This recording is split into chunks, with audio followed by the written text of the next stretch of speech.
Bienvenue à l'émission Crois-tu? Notre invitée d'aujourd'hui, au début des années 80, alors qu'elle avait tout pour être heureuse, elle a commencé à expérimenter un vide intérieur que rien ni personne n'arrivait à combler. Elle s'est mise à chercher la vie avec un grand V, vrai sens à la vie, la vérité. J'ai le plaisir de vous présenter Madame Diane Lalancette. Diane, bienvenue à l'émission Crois-tu? Bonjour. Bonjour. Alors, bien, raconte-nous ton histoire. T'es natif d'où? J'ai grandi à Cap-Rouge. Je suis née à Montréal, mais tout juste, là. Mais j'ai grandi à Cap-Rouge, en banlieue de Sainte-Foy, à Québec. Alors, raconte-nous ton histoire.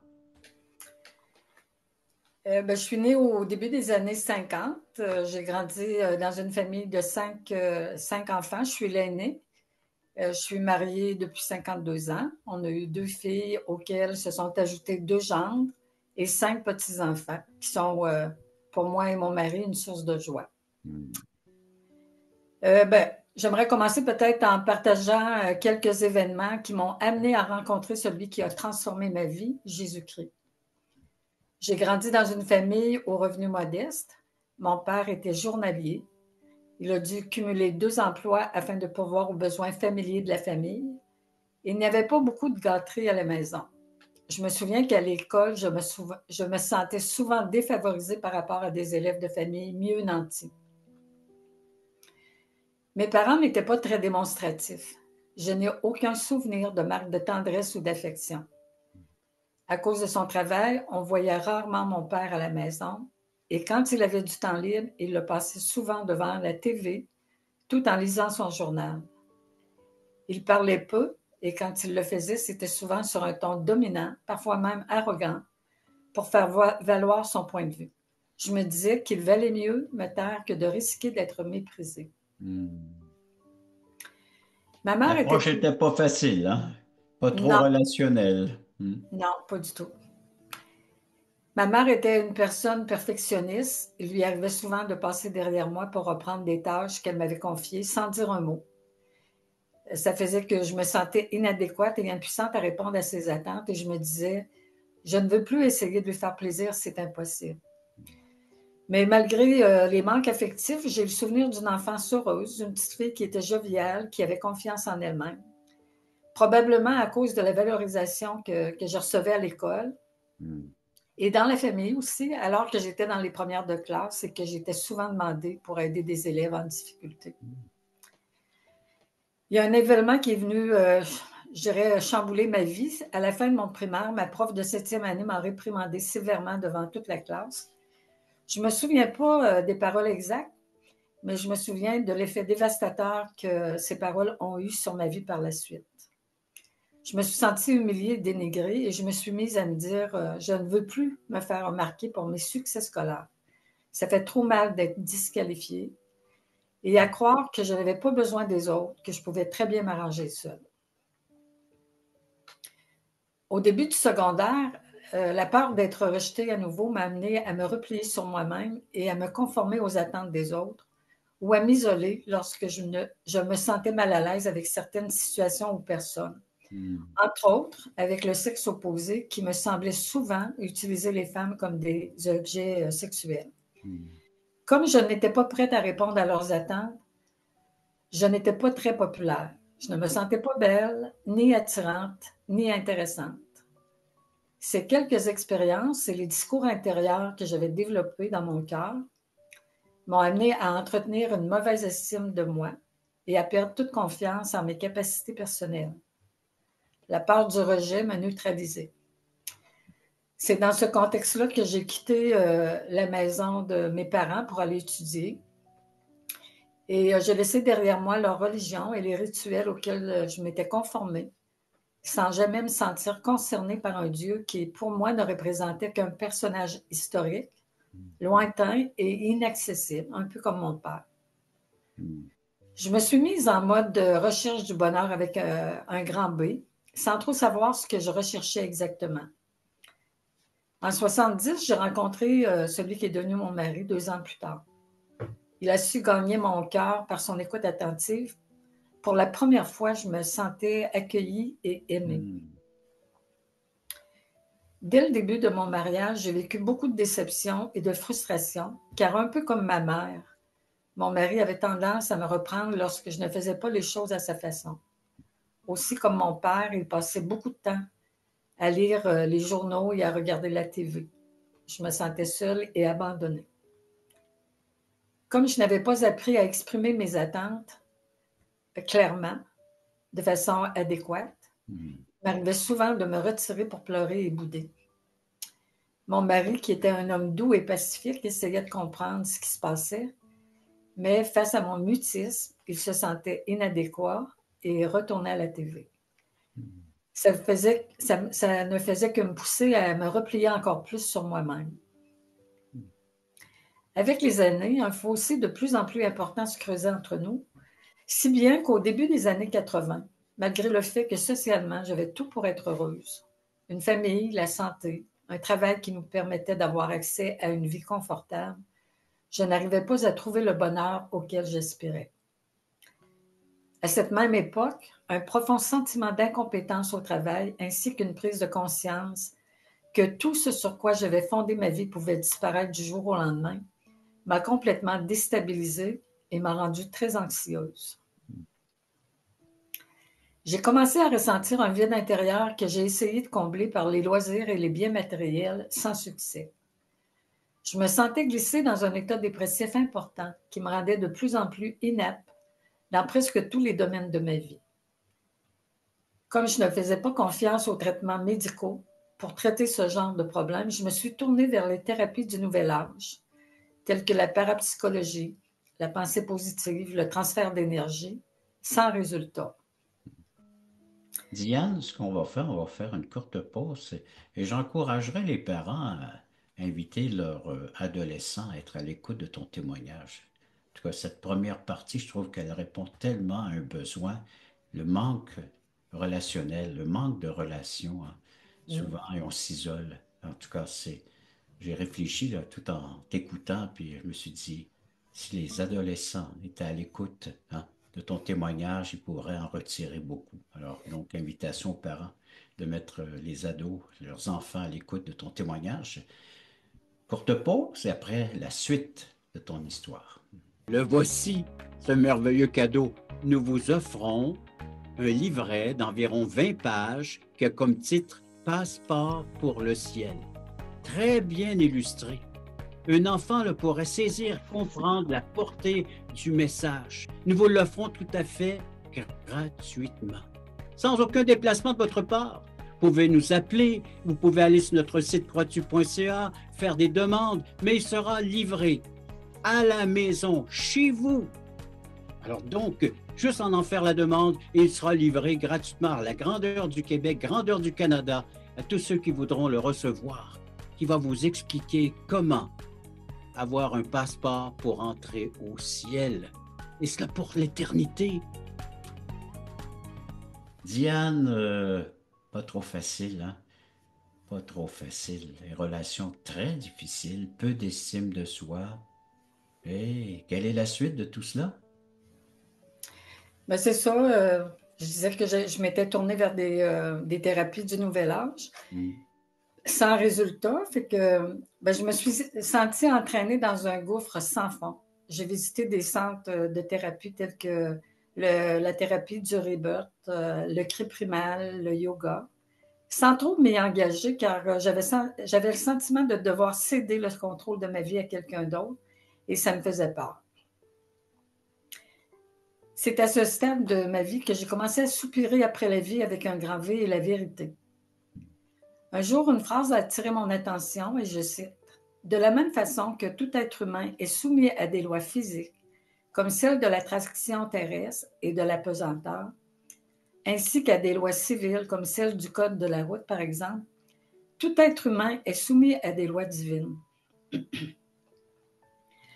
Cet énoncé m'a amené à lever les yeux, à lever la tête vers le ciel et en demandant qu'on me révèle ces lois divines auxquelles l'auteur faisait référence, sans trop réaliser à qui j'adressais ma requête. La réponse est venue dans les quelques jours, quelques semaines qui ont suivi, et s'est clarifié sur une période d'environ 3-4 ans. Quelques personnes ont commencé à me parler de Dieu. L'une d'entre elles a commencé à me questionner sur mes croyances. Comme je n'avais jamais réfléchi à ce genre de questions, je n'avais pas grand-chose à lui répondre, mais ces questions m'intriguaient et suscitaient beaucoup d'intérêt dans mon cœur. Elle m'écoutait sans trop parler et me quittait toujours en me laissant un traité à lire. Je me souviens que suite à l'une de ces lectures, j'ai été convaincue que j'étais pécheur. Après plusieurs rencontres, je me suis sentie harcelée et je lui ai dit que je ne voulais plus qu'elle me parle à ce sujet. Je ne l'ai plus revue par la suite. En 85, une personne de mon entourage commence elle aussi à me parler de Dieu comme quelqu'un qui m'aimait, qui s'intéressait à moi, à ce que je vivais et qui voulait m'aider. Face au changement important que cette personne-là vivait, alors qu'elle venait d'être libérée de façon miraculeuse d'un problème de drogue important, je lui ai demandé je lui ai fait part de mon désir de lire ce livre qui semblait avoir un si grand impact sur sa vie. Avec beaucoup d'empressement, elle m'a offert en cadeau une Bible avec un signet qui m'encourageait à lire en demandant à l'Esprit de Dieu de me montrer ce qu'il voulait m'enseigner à travers ma lecture. C'est ce que j'ai fait. Pendant 1 an, j'ai lu la Bible seule, avec beaucoup d'intérêt, tout en demandant à Dieu de m'éclairer. En 86, alors que mon travail était une source importante d'anxiété qui me maintenait dans un état dépressif important, je dirais. Sur la base de Matthieu 6, où il est écrit « Ne vous inquiétez pas du lendemain, ne vous inquiétez pas de ce que vous allez vous vêtir ou de vous nourrir. Votre Père céleste sait ce dont vous avez besoin et il va pourvoir à tous vos besoins. » Avec l'accord de mon mari, j'ai décidé de laisser mon emploi. 1 mois après avoir quitté mon travail, intriguée par mon départ précipité, une collègue de travail est venue me visiter pour prendre de mes nouvelles et elle en a profité pour me présenter le plan de Dieu pour aller au ciel avec les 5 pas vers le ciel. 5 pas vers le ciel. Oui. Vas-tu nous les présenter? Oui, avec plaisir. Fait qu'avec la Bible, elle m'a expliqué en quoi consistaient les 5 pas. Le premier pas, elle m'a fait lire Romains 3,23. Puis 3,23, ça dit « Tous ont péché et sont privés de la gloire de Dieu ». Elle m'a expliqué que tous, c'était moi y compris, nous étions des pécheurs et séparés de Dieu.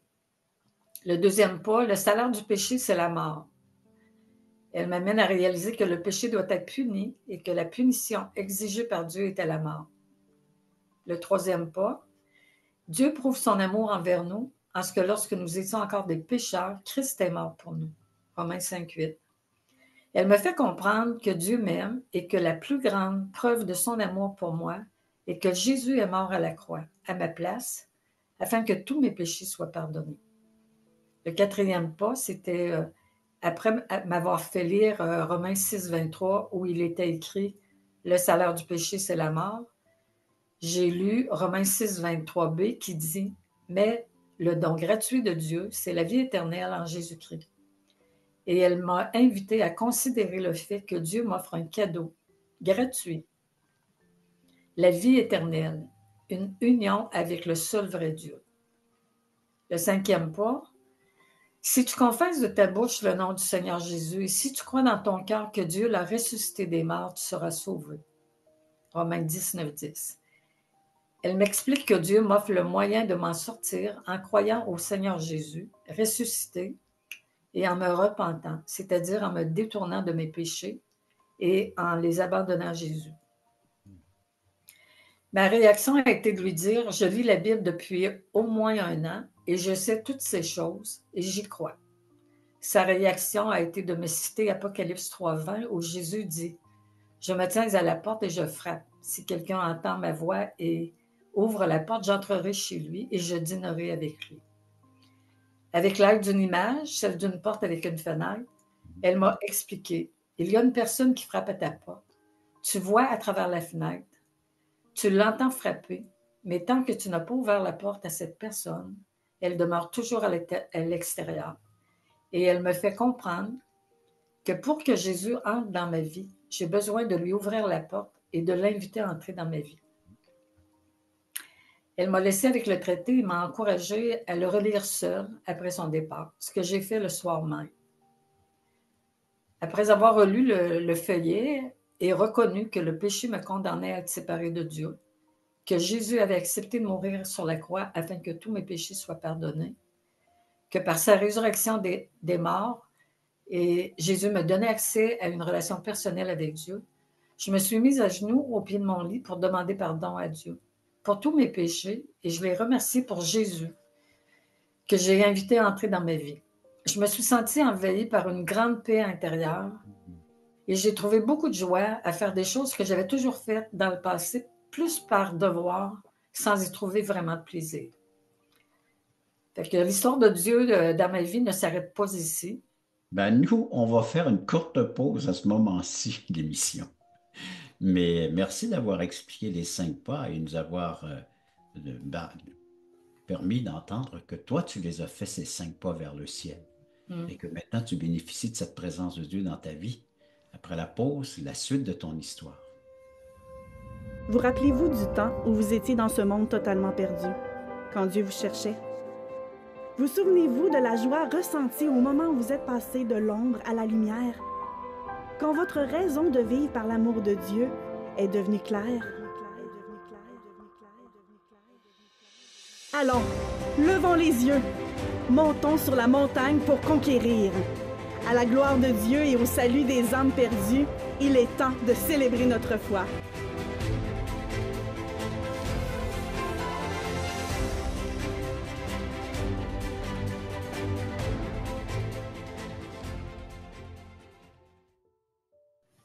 Diane, tu as dit que tu as fait les 5 pas vers le ciel. Tu as répondu à l'invitation de Dieu. Tu l'as accueilli dans ton cœur, dans ta vie. Mais tu nous as dit que ça ne s'arrête pas là. Ben, je pourrais continuer en partageant une anecdote que j'ai vécue dans l'année qui a précédé ma conversion. Lors d'une croisade d'évangélisation, un prédicateur avait décrit avec beaucoup de détails la mort atroce que Jésus a dû subir à la croix pour que tous mes péchés soient pardonnés. Aujourd'hui, chaque fois que je repense aux meurtrissures qui ont rendu le visage de Jésus méconnaissable et son agonie dans le jardin de Gethsémani, où il a sué des grumeaux de sang et où, par 3 fois, il a supplié le Père pour qu'il éloigne de lui la coupe de douleur qui l'attendait. Je ne peux que remercier Dieu pour le prix énorme que Jésus a payé pour que je sois réconciliée avec mon Créateur. Je vais poursuivre en soulignant que rapidement après ma conversion, j'ai commencé à participer à une étude biblique qui m'encourageait à joindre une église locale et à me faire baptiser afin de témoigner de ma foi en la mort de Jésus-Christ à la croix du Calvaire pour le pardon de mes péchés et en sa résurrection pour avoir accès à la vie éternelle. C'est ce que j'ai fait dans les quelques mois qui ont suivi. Encouragée par l'amour de Dieu pour moi et des versets tels que « Tu as du prix à mes yeux et je t'aime », ainsi que Jésus qui a dit « Venez à moi, vous tous qui êtes fatigués, chargés, et je vous donnerai du repos », j'ai appris à déposer mes douleurs, mes déceptions, mes craintes de toutes sortes aux pieds de Jésus. Cette étape a permis à Dieu de me libérer de mon état dépressif dès la première année qui a suivi ma conversion, sans aucun traitement médical. Aujourd'hui, je peux déclarer haut et fort qu'en Jésus, j'ai trouvé la vie avec un grand V et la vérité après laquelle je soupirais. Car Jésus dit « Je suis le chemin, la vérité et la vie » en Jean 14,6. Une étude approfondie de la Bible et les prédications que j'entendais à l'Église suscitaient en moi un vif désir de conformer ma vie à celle de Dieu. Je participais à presque toutes les rencontres qu'il y avait à l'Église, les études bibliques de toutes sortes, les conférences, les retraites pour femmes. J'ai aussi servi dans plusieurs ministères. Aussi, comme j'avais toujours à cœur de partager avec d'autres ce que Dieu me révélait, j'ai animé des petits groupes d'études bibliques pour femmes, souvent axés sur le thème de la guérison émotionnelle, spirituelle et relationnelle. Après plusieurs années de vie chrétienne, 20-25 ans, malgré toutes mes connaissances, mon zèle et ma piété, il m'arrivait souvent de m'irriter, de juger ou de critiquer en silence, de parler sur un ton dominant et contrôlant, ou tout simplement de fuir certaines relations quand j'étais en désaccord avec des personnes. Il m'arrivait aussi de chercher consolation et réconfort dans la nourriture ou le magasinage. Je me sentais coupable et demandais souvent pardon à Dieu, car j'étais consciente que mes comportements l'attristaient et blessaient mon entourage. Ces démarches ne m'ont pas permis de vivre des changements durables. Un jour, alors que je mémorisais 1 Corinthiens 13, Dieu a mis en lumière, un peu comme une spotlight le ferait, mon manque d'amour et le fait que sans amour, je n'étais qu'une cymbale qui résonne. Cette révélation a été difficile à encaisser, mais ce fut pour moi une occasion de supplier Dieu de me libérer de mes défauts de caractère qui m'empêchaient d'aimer et d'accueillir l'amour. Une fois de plus, Dieu a entendu mes supplications et m'a répondu en me dirigeant vers différents programmes de guérison fondés sur Jésus-Christ. Il a utilisé, entre autres, Vie renouvelée pour opérer des transformations réelles et durables dans ma vie. À travers une meilleure compréhension de la soumission et du pardon, ainsi que l'application de ces principes dans ma vie, ça a permis à Dieu de guérir mon cœur et d'éliminer plusieurs défauts de mon caractère auxquels j'ai fait référence un peu plus tôt. Ici, j'aimerais partager une expérience qui a changé ma vie de façon radicale au cours des dernières années. Un jour, alors que je murmurais et critiquais quelqu'un en silence, l'Esprit de Dieu m'a convaincu que je devais mettre un terme à ces murmures sur le champ. Et c'est ce que j'ai fait. À ma grande surprise, je me suis mise à prier pour que Dieu pardonne cette personne et la bénisse. Suite à cette prière, j'ai eu le sentiment que Dieu venait de couper une chaîne qui me retenait à un boulet, rempli de colère, d'amertume et de ressentiment qui n'avait pas été réglé. Cette expérience m'a amenée à admettre que malgré le fait que j'avais soumis ma vie à Dieu lors de ma conversion, je n'avais pas appris à lui soumettre ma volonté dans tous les domaines de ma vie et que mon insoumission empêchait le Saint-Esprit d'agir puissamment en moi. Depuis, j'ai appris à appliquer ces principes à plusieurs autres comportements répréhensibles de ma vie. J'ai appris à accepter que je ne suis pas parfaite et que les autres ne le sont pas non plus. À accueillir et à accepter la controverse sans toujours me sentir menacée dans ma valeur personnelle et à faire unité dans la diversité. Ben, ma chère Diane, c'est très encourageant de savoir que Dieu œuvre dans la vie de ses croyants, dans la vie de ses enfants, et que toi, tu étais prête à te soumettre, à te laisser donc modeler à sa façon, à son modèle. Après la pause, j'aimerais que tu t'adresses à nos téléspectateurs et que tu leur dises ben, comment eux peuvent bénéficier de cette œuvre de Dieu dans leur vie.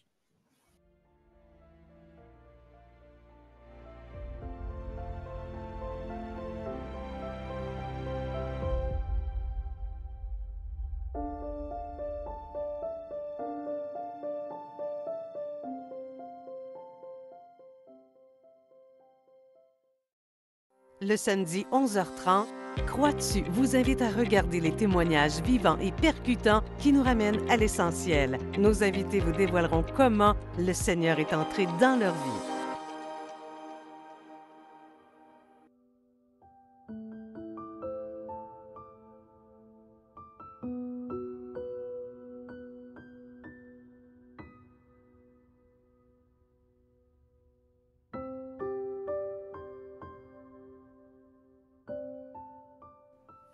Pour conclure tout ça, Diane, qu'est-ce que tu dirais à nos téléspectateurs concernant ta vie, ton témoignage? Ben, je dirais que Dieu nous aime. Il a démontré son amour à travers Jésus-Christ. C'est la plus grande preuve. Puis, ben, une fois qu'on invite Jésus à entrer dans notre vie, ben, il agit pour transformer nos vies, puis nous libérer de ce qui nous a empêchés de connaître la vie avec un grand V, comme connaître la joie, la paix, l'amour. Et je vois plein de transformations de mon caractère depuis que j'ai appris à soumettre ma volonté à celle de Dieu. Fait que c'est sûr que les étapes, les 5 pas vers le ciel, c'est des pas à faire. C'est pas juste de savoir les choses, parce que moi, j'étais au courant, je savais, j'étais en accord, mais il a fallu que je prenne une décision de mettre ma confiance en Jésus-Christ seul pour avoir accès à la vie éternelle. Mm. Puis après ça, ben, c'est Dieu, c'est l'Esprit de Dieu qui a travaillé en ma vie, dans mon cœur. Fait que c'est ça. Dieu a continué à faire beaucoup de transformations, puis il continue. Mm. Et ben, j'invite toute personne qui n'aurait pas rencontré Jésus personnellement encore de vous réconcilier avec Dieu. Parce que sans Jésus-Christ, on est perdu, on est séparé. On est séparé de Dieu. Pas parce qu'on est plus méchant que les autres, mais parce que Dieu est saint, puis la sainteté de Dieu ne permet pas que quelqu'un qui... Les pécheurs puissent s'approcher de lui, hein, avec C'est le ça. péché. Donc, il a Fait que je conclue avec encore ça. la solution. Oui, la solution, c'est la personne de Jésus. Mm. Alors, donc, tu poursuis encore cette transformation par la grâce de Dieu, toi, Diane. Oui, c'est pas fini. Ouais, c'est ça, hein? Mais il y a un Ben, bel objectif. Dieu veut nous rendre semblables à son Fils, mais pour cela, il faut un commencement. Et le commencement, c'est d'ouvrir notre cœur à Jésus, de la façon dont il se présente à nous, qui se révèle par les Écritures comme Sauveur et Seigneur de notre existence. C'est ces 5 pas dont tu nous as présentés dans le cadre de ton témoignage. Et ça se résume que nous sommes des êtres pécheurs. On a besoin d'être réconciliés avec Dieu. La seule façon de se réconcilier, c'est par la personne et le sacrifice de Jésus qui est mort à la croix. Alors, il a payé ma dette, il a payé ce que je devais à Dieu. Maintenant, je suis libéré et je peux vivre avec Dieu et de voir cette transformation se faire, se réaliser, et ça jusque dans l'éternité où est-ce qu'on deviendra des êtres semblables à lui et qu'on pourra l'adorer. Alors, sans interférence, sans quoi que ce soit qui pourrait nuire à notre vie, à notre relation avec Dieu. J'invite les gens à venir nous visiter à croixtu.ca sur notre plateforme ou à nous appeler, composer le numéro de téléphone immédiatement. Les études bibliques à 19h les mardis soirs, ça c'est à Québec, ou au Québec, dis-je, pas seulement dans la ville, mais dans la province. Et à 20h Nouveau-Brunswick, alors 1 heure plus tard dans les Maritimes. Et puis le samedi à 9h30, ce sont des témoignages comme celui que vous entendez présentement. Donc 9h30 sur Zoom, sur la plateforme Croix-tu. Littérature offerte tout à fait gratuitement. Alors, le passeport pour le ciel. Merci encore, Diane, de ta participation et merci à nos téléspectateurs d'avoir été à l'écoute de cette autre émission, Crois-tu?